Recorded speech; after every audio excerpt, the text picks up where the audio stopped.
Hello everyone, TMMgamer here, and today I have the pleasure of bringing you another one of my FIFA 14 team tutorials. Now, as you can see on the screen, the team I'm going to be covering today is Germany, and I like to set Germany up in a 4-2-3-1 formation with Neuer in goal, Howdes at right back, Boateng and Hummels in the middle, Lahm at left back, Khedira and Kroos in CDM, Goetze on the right, Marco Reus on the left, Mesut Ozil in behind, and up front Thomas Muller. Now, this game, before I talk about the team in general, is one of those games which is a little bit of everything. You know, I play some really nice football, I have some stodgy periods, my opponent has a few times on top, and it's one of those games that really does show Germany as a whole. Because the great thing about Germany and why I love them so much is because they are a complete team. You know, they are not just a team of one or two superstars. They are a team who can do absolutely everything. They can pass teams off the park, they can play quickly and go on the counter-attack, or if it's a bit of a slugfest, they can get in there, they can put challenges in, they can be powerful, and they can really battle in the trenches as well. So they're a very, very rounded team. So, to kick off this team tutorial, as always, I like to start with the goalkeeper. Now, Manuel Neuer is one of the best goalkeepers in the game. There's absolutely no doubt about that. He has fantastic stats. I mean, 87 diving and 86 reflexes are very, very good stats for a goalkeeper. He is a tremendous shot stopper. He also has 91 kicking as well, which is incredible for a goalkeeper as well. So his distribution normally is tip-top. He can pick out players, and you see this happen quite a lot in this game. I think I overhit a couple of passes, but you see me ping passes with Neuer all over the place and really distribute the ball nicely. If you add into that the fact that he has the long throw trait as well for a goalkeeper, you really can throw and spray the ball around with real ease as Neuer. He really is a fantastic goalkeeper for doing that.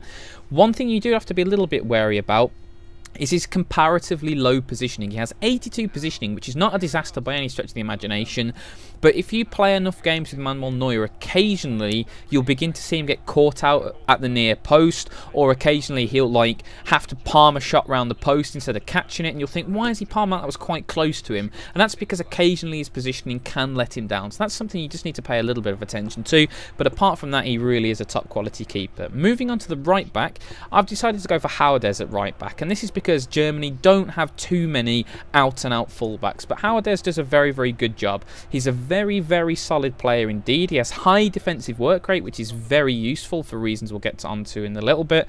He has 81 strength, 82 interceptions, 83 marking, so people are not going to just wander past him very, very easily despite his comparative lack of pace.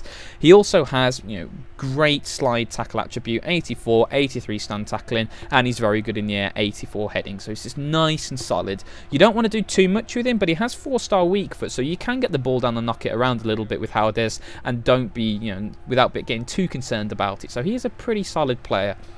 Very, very good start to this side already. Moving in field, one place, I've got Jerome Boateng as the first centre-back. Now, Boateng, again, another player who's not, you know, bad at knocking the ball around for a centre-back, again with 4-star weak foot, but very, very solid stats once more. 86 strength, 86 aggression as well, so he wins the ball a lot in tackles. He will take the ball off players a lot. 85 slide tackling, 84 stand tackling, and 81 marking again. Really, really good stats. Very solid. 83 overall ratings, and a nice player to go alongside Mats Hummels. And Mats Hummels is one of the best centre-backs in FIFA. There's absolutely no doubt. I talked about him in my Dortmund team tutorial, and the same things carry over. You know, he's got unbelievable stats. He has incredible passing stats for a centre-back as well. 81 long passing and 80 short passing is great for a centre-back. You rarely see that. But also 90 strength and 90 heading, incredible stats. 88 interceptions, again, incredible stat for a centre-back.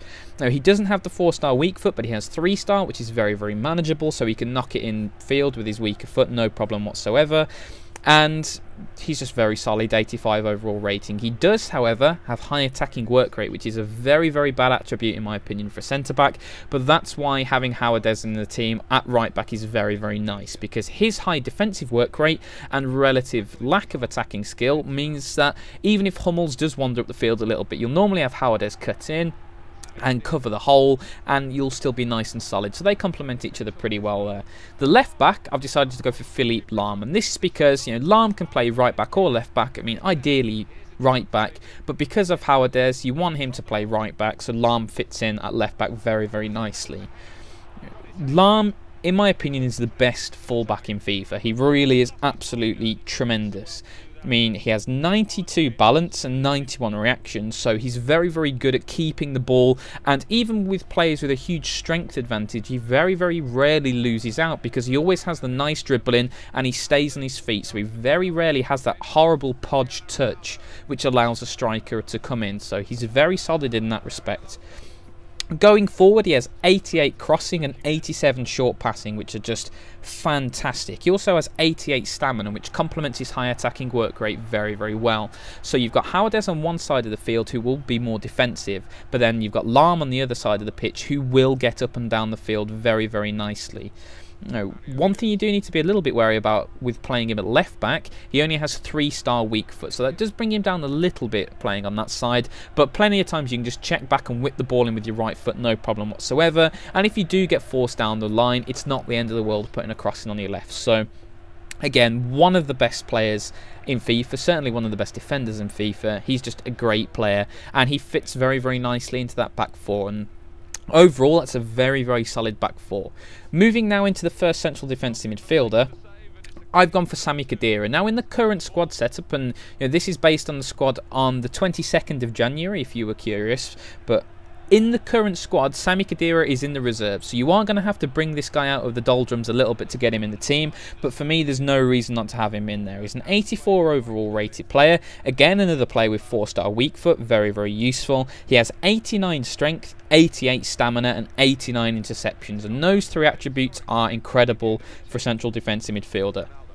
He has high defensive work rate as well, so he is the player to act as your real defensive enforcer. He will break up the play, he will take the ball off opponents, and then with his 85 short passing, he can distribute the ball very, very nicely. He's not just a one-trick pony, he can do everything. But the great thing is, he's just a solid rock of a player for the rest of your team to like rotate around, because everybody else moving up the field is very, very attack-minded. So having Khedira in midfield really does strengthen you very, very nicely, and he's a fantastic player for that.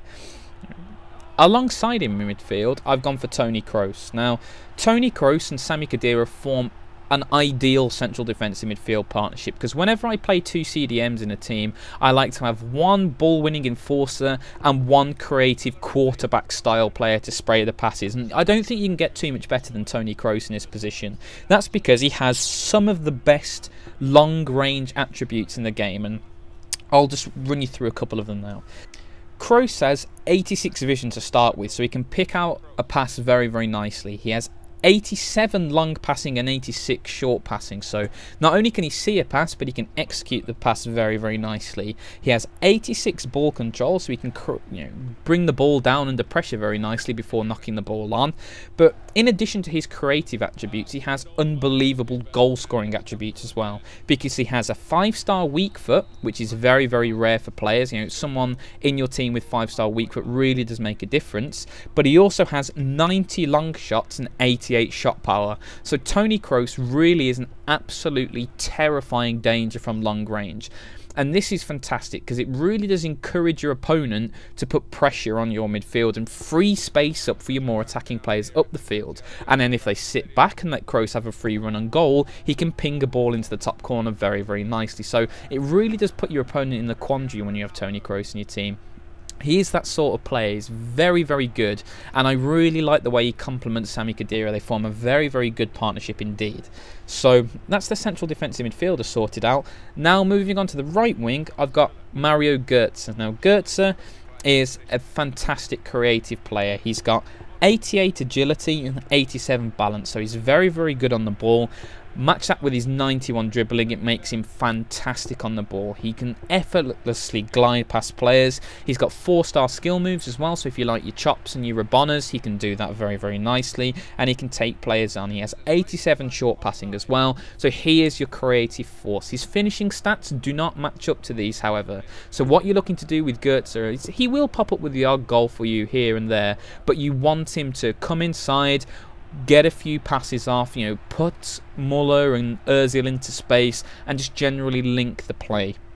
Now he has medium work rates as well, so he won't just charge upfield and stay there, but then again he won't just waste his energy running back and forth when you want him to be in an attacking position. So he's a very nice player just to sit in an advanced position and manoeuvre the ball around, and he suits a passing style very well, definitely. Now, moving on to the left-hand side of the field is a slightly different player in Marco Reus. Now, Reus is a much more finishing-orientated wide player. Now, he's a right-footed player playing on the left-hand side of the pitch. That's the first thing to notice. So when he cuts inside, he will be on his strong foot, which is always a bonus. You know, it's much easier to cut inside, and this is possibly the best save I've ever seen on FIFA, by the way. Now, I thought I'd just scuff this and hit the post. That's why I watched it, but it was a lovely Cruyff turn. And what a save that is from Casillas. Unbelievable. I couldn't believe he kept that out there. But, hey, what are you going to do? Back to Marco Reus. Like I was saying, you know, having your stronger foot on your inside means that when you check inside, it's much more likely that you'll be able to get a very effective shot off on target. And, you know, you look at Reus's creative attributes and his physical attributes. He has 92 sprint speed, 89 acceleration, 89 agility. You know, those are great stats when he's on the ball. You know, he also has 88 dribbling as well, which is not shoddy at all. But the thing that really sets Marco Reus apart from Mario Götze is his finishing stats, like I mentioned. He has 89 long shots and 85 shot power and 86 finishing. I mean, those are quite simply tremendous stats for a striker, never mind a wide player. So while Mario Götze has slightly better technical stats in terms of passing and dribbling, Reus definitely has the advantage in his finishing stats. So they are two slightly different players, even though they are 85 rated overall, and the way you use them is definitely different. And you know, this guy at this point in the game decided not to play.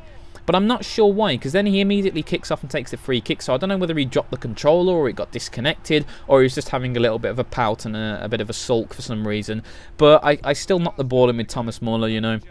That's the thing, if you accidentally pass the ball to me off a goal kick, I'm going to try and finish it. And you see there, he kicks off straight away, so he's obviously there. You know, it wasn't like he was answering the door or anything. I'm not sure really what happened there. Little bit of a mystery, that one. But, you know, moving now into the central part of the pitch, you know, whenever you play 4-2-3-1, your central attacking midfielder is absolutely key for you, because a huge amount of your play will go through him. Doesn't matter if you like to play direct or if you like to play a short passing game, having a good centre attacking midfielder is vital. And in Mesut Ozil, Germany have one of the best in the game. Now, Mesut Ozil is an 87 rated overall player, and he has some incredible stats for a central attacking midfielder. He has 85 agility, so he's always, you know, dipping here and there and running in between players without getting knocked off the ball. He has 92 vision, so he always likes to pop up with a good key pass here and there. 91 ball control, which is always vital, because chances are your central attacking midfielder will gain the ball under pressure, so you need that good ball control stat so it just sticks to his foot like glue, and then you can do something with it. So that's very useful. He has 87 dribbling, so when he's running at the back four, the ball will stick very close to his feet, and then he can get his pass off.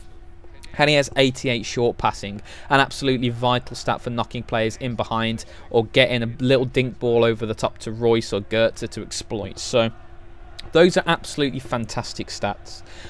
The downside with Mesut Ozil is that he has 2-star weak foot, and I've mentioned this briefly when I was talking about my Belgium team, the reason why I didn't pick Moussa Dembele in midfield.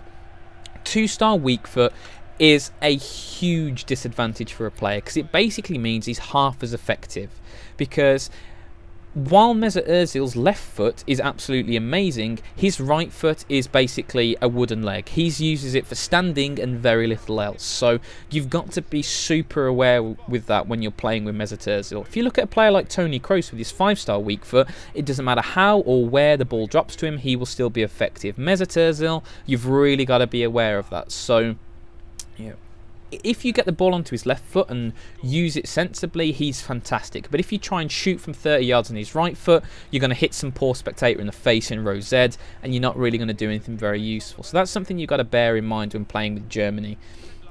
But his technical stats make up for that deficiency as long as you can use him in the manner that he's intended. So you see here, for example, I shift the ball onto Ozil's left foot instead of having a shot with the right, and it wasn't fantastic, but it was a reasonable shot on goal. If I would have brought the ball down and had a swing with my right foot there, chances are it would have just pinged off into the distance, and the chance would have been completely wasted. So it's always worth taking an extra touch with Ozil to shift it onto his stronger foot, because he has the ability to do it. You have a lot more time than you think with Ozil because his technical stats are so good.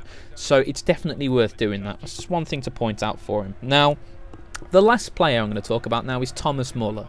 Now, Thomas Muller is a very, very versatile player, and that's very useful because under this current squad, Germany do not have any really talented strikers at all. This current squad sees Germany take to the field without the option of Mario Gomez or Miroslav Klose, and that's a big shame because I always liked playing Mario Gomez up front. Is a huge tank, he's a great finisher, he's powerful in the air, and he gives you something that Germany don't have, which is a real target man up front. But Thomas Muller is an more than able replacement, if slightly different. Thomas Muller, he has high attacking and defensive work rates, so Muller is much more of a linker of the play than Gomez is. You'll see, for example, in this game, Muller drops deep a lot, then he'll run into the channel, then he'll go wide, then he'll go into midfield, then he'll just be a false nine, then he'll be the target man briefly. He'll be everywhere. And the good thing is his 88 stamina supports that. So, if you want a striker just to sit there and be commanding, Muller isn't your guy. But if you want someone to link the play and be annoying, he can certainly do that. And when you look at his finishing stats as well, they are absolutely fantastic. He has 86 finishing, he has 87 reactions, and he has 90 attack positioning. So in the key moments, he will find the right position, he will bring the ball down, and he will finish very nicely. He has 4-star weak foot as well, which is always nice for a striker to maximise his finishing potential. And he's just a really good all-round player. 85 short passing as well. He's very, very nice for a striker. It's rare you see a striker with that much ability on the ball, but he has so many good attributes. You can use him in a variety of different ways, which is very, very useful. So guys, that's the team talk through and why I've decided to go with them. Germany are a tremendous side, absolutely tremendous. You saw in this gameplay the wide variety of methods I use to try and win the ball back and then exploit my opponent's weaknesses and score goals. They are so super versatile. You can play with them in a host of different ways and you can have success with all of those different ways. So if you haven't tried them out, they are definitely worth giving a go. They are a very, very spectacular 5-star team. So once again, thank you so much for watching the video. I really hope you've enjoyed it. I hope you've learned something, and as always, have a great day.